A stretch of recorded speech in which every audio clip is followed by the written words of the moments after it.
Ayan mga kabeshi, gusto nyo bang malaman kung saan nagsisiesta o nagre-reposo si Pio? Wala! Ekochi! Ayan, so dito yan sa window namin nag-siesta ang aming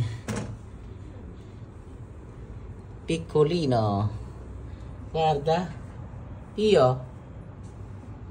ti piace qui? Ayan, gustong-gusto niya diyang mahiga. Pio.